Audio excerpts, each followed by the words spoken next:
বেড়েই চলছে মিনিকেট চালের দাম। বিষয়টি নিয়ে এটিএন নিউজের নিয়মিত আয়োজন আমাদের কথা অনুষ্ঠানের আজকের পর্ব। আপনাদেরকে স্বাগত জানাচ্ছি, আমি সাইমুম জান্নাত প্রভা। দর্শক, এই বিষয়ে জনসাধারণের মতামত শুনব, তবে তার আগে চলুন দেখে আসি এটিএন নিউজে প্রচারিত একটি প্রতিবেদন।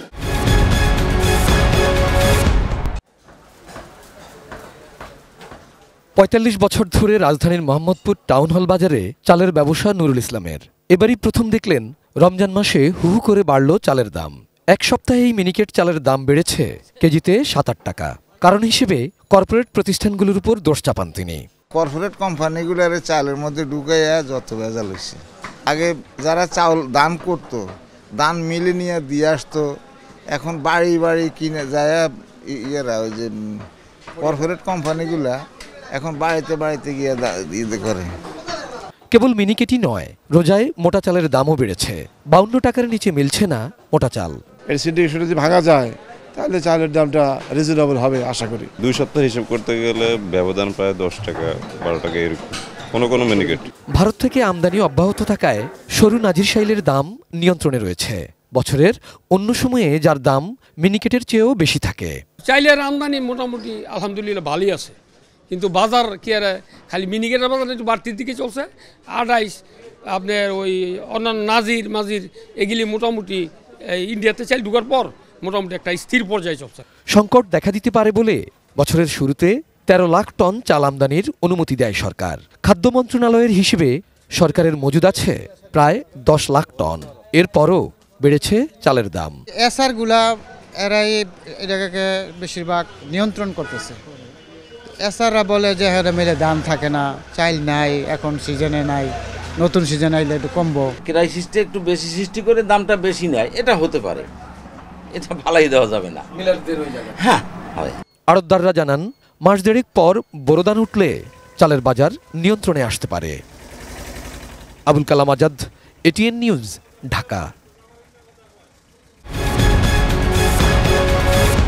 এতক্ষণ প্রতিবেদনটি দেখলেন, এবার চলুন দেখে আসি কি বলছেন সাধারণ মানুষ। চালের দামটা একটু বেশি এখন, কারণ বিশেষ করে ওই চিকন চালটা যেটা আমরা খাই ওটার দাম অনেক বেড়ে গেছে। প্যাকেট চাউলগুলির দাম অনেক বেড়ে গেছে। চালের দামটা একটু কমলেই ভালো হয়, কমলে তো সবার জন্য ভালো হয়, সাধারণ মানুষের জন্য ভালো হয়, এবং যারা মানে নিম্ন আয়ের লোক তাদের জন্য তো কষ্ট হইতেছে। ৮০ টাকার নিচে তো নর্মালি কোনো চাল খাওয়ার মতো নাই। কি চাল খাবেন আপনি? ৭০ টাকা ৭৫ টাকা কেজি আটার কি খাবেন? আগে রুটি খাইতে হচ্ছে গিয়ে গরিব মানুষ, ভাত খাইতে বড় লোক। এখন কি, এখন তো গরিব বড় লোক সব খাবার এক হয়ে গেছে। এখন তো গরিব বড় লোকের মধ্যে আলাদা খাবার নাই। চালের দাম তো নাকি প্রতিদিনই ৫ টাকা করে বাড়তেছে। আমি গত মাসে চাল যেটা নিচ্ছি ১৬০০ টাকা বস্তা, ২৫ কেজি, এখন এসে দেখি ১৭৫০ টাকা। ১ টাকা কমায় না, ওই তাই দিয়ে নিতে হয়। তেল আর চাউল এই দু জিনিসটা হচ্ছে হলো মেন। এখন আপনার ম্যাক্সিমাম লোকের তেল আর চাউল ছাড়া তো চলবে না তার সঙ্গে কোনো প্রকারে। তো নর্মাল চাউল যেটা বিক্রি হতো আপনার হলো ৬০ টাকা, এখন এটা ৮০ টাকা। ৮০ টাকা যেটা ৭৫ যেটা বিক্রি হতো এটা এখন ১০০ টাকা। তো এইভাবে উপরে চাউলের দাম আর তেলের দামটা অনেক সরা। এছাড়া ম্যাক্সিমাম এগুলো তো সীমিতর ভিতরে আছে। তো চাউল তেল এগুলো যদি একটু কন্ট্রোলে চলে আসে তাহলে মনে হয় না তেমন একটা সমস্যা হবে। চালের দামটা ৮০ যাচ্ছে, আগে যেটা 71, 72 ছিল সেটা এখন ৮০ টাকা হয়ে গেছে। ব্রাহ্মণবাড়িয়া থেকে আপনাদের সবাইকে স্বাগত জানাচ্ছি, আমি পীযূষ কান্তি আচার্য। বেড়েই চলছে মিনিকেট চালের দাম, এ বিষয়ে শুনব সাধারণ মানুষের কথা।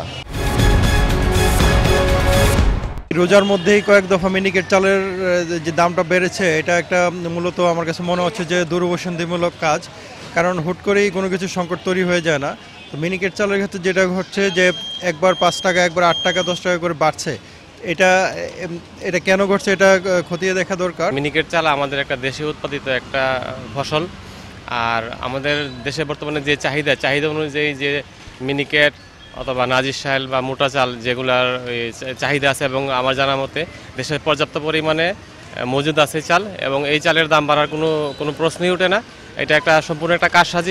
প্রতি কেজিতে ১০ থেকে ১৫ টাকা করে প্রতি কেজি চালের দাম বেড়ে যাচ্ছে। আর যে চালগুলো আমরা খাচ্ছি মনে হয় আসলে এগুলো যে মিনিকেট নাম দিয়ে আমাদের খাওয়ানো হচ্ছে আদৌ মিনিকেট না ডককেট আমরা আদৌ বুঝি না।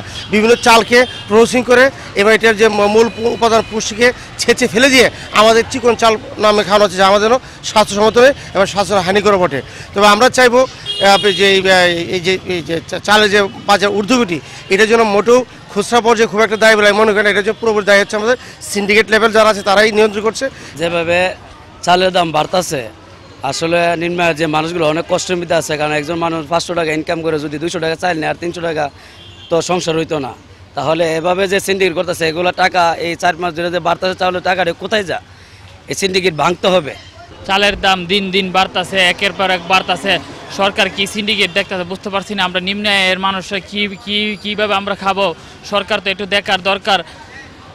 এই দিনের পর দিন চাল বাড়তেছে, 10 টাকা 20 টাকা প্রতিদিন বাড়তেছে, আমরা কিভাবে খাবো? প্রিয় দর্শক, কুষ্টিয়া থেকে আমি শরীফুল ইসলাম। আমাদের কথা অনুষ্ঠানে আপনাদের স্বাগত জানাচ্ছি। নিয়ন্ত্রণহীন চালের বাজার, বেড়েই চলেছে মিনিকেট চালের দাম। চলুন শুনে আসি এ নিয়ে সাধারণ মানুষ কি বলছেন। গত এক সপ্তাহ যাবৎ মিনিকেটের চাউলের দামটা হঠাৎ বৃদ্ধি পাইছে 5 থেকে 6 টাকা কেজিতে। মিল মালিকরা আমাদেরকে জানাচ্ছে যে ধান সংকটের কারণে মিনিকেটের দামটা অনেক বৃদ্ধি পাইছে, কিন্তু এর মধ্যে মিল মালিকদের অনেক কারসাজি থাকতে পারে, তারা হঠাৎ করে মিনিকেটের দামটা বাড়াই দিছে। মিনিকেট চালের চাহিদা বেশি থাকায় জনগণ মিনিকেট চাউল বেশি ক্রয় করে, কিন্তু মিল মালিক এবং ব্যবসায়িক সিন্ডিকেট এমন একটা পরিবেশ সৃষ্টি করেছে। আমি মিনিকেট চাল পছন্দ করি এবং মিনিকেট চাল কিনতে আসি, প্রতি সপ্তাহেই দাম বাড়তেই থাকছে। তাই মিনিকেট চালের বাজার ব্যবসায়িক সিন্ডিকেটের কারণেই সাধারণ মানুষ অসহনীয় চাউল কেনার তার কোনো সামর্থ্য নাই এবং খুব কষ্টে আছে। সারা বিশ্বব্যাপী দেখা যাচ্ছে যে চাউলের বাজার নিম্নমুখী, কিন্তু বাংলাদেশে তার উল্টা। এখানে মিনিকেট চাউল নিয়ে নতুন করে সিন্ডিকেট সক্রিয় হয়ে উঠছে এবং চাউলের দাম 7 থেকে 8 টাকা কেজিতে বৃদ্ধি পেয়েছে। হঠাৎ করে চাউলের দাম বাড়ি গেছে, বিশেষ করে মিনিকেট চাউলের দাম কেজিতে 8 টাকা বাড়ছে। আমরা সাধারণ মানুষ খেতে খাই, এখন এগুলি আমরা যে কেনাকাটা করবো আমাদের সাধ্যের বাইরে চলে গেছে। আমরা বাজারে গেলে যে যখন খুশি সে যখন সেভাবে দাম চাই, আমাদের কেনাকাটা সম্ভব না। কিন্তু আমাদের দেশের উচিত সরকারকে এগুলি মনিটরিং করা। দর্শক, এই ছিল আমাদের কথা অনুষ্ঠানের আজকের পর্ব। বিদায় নিচ্ছি আমি সাইমুম জান্নাত প্রভা। দেখা হবে আগামী পর্বে। ততক্ষণ পর্যন্ত সুস্থ থাকুন, সুন্দর থাকুন, সঙ্গে থাকুন এটিএন নিউজের।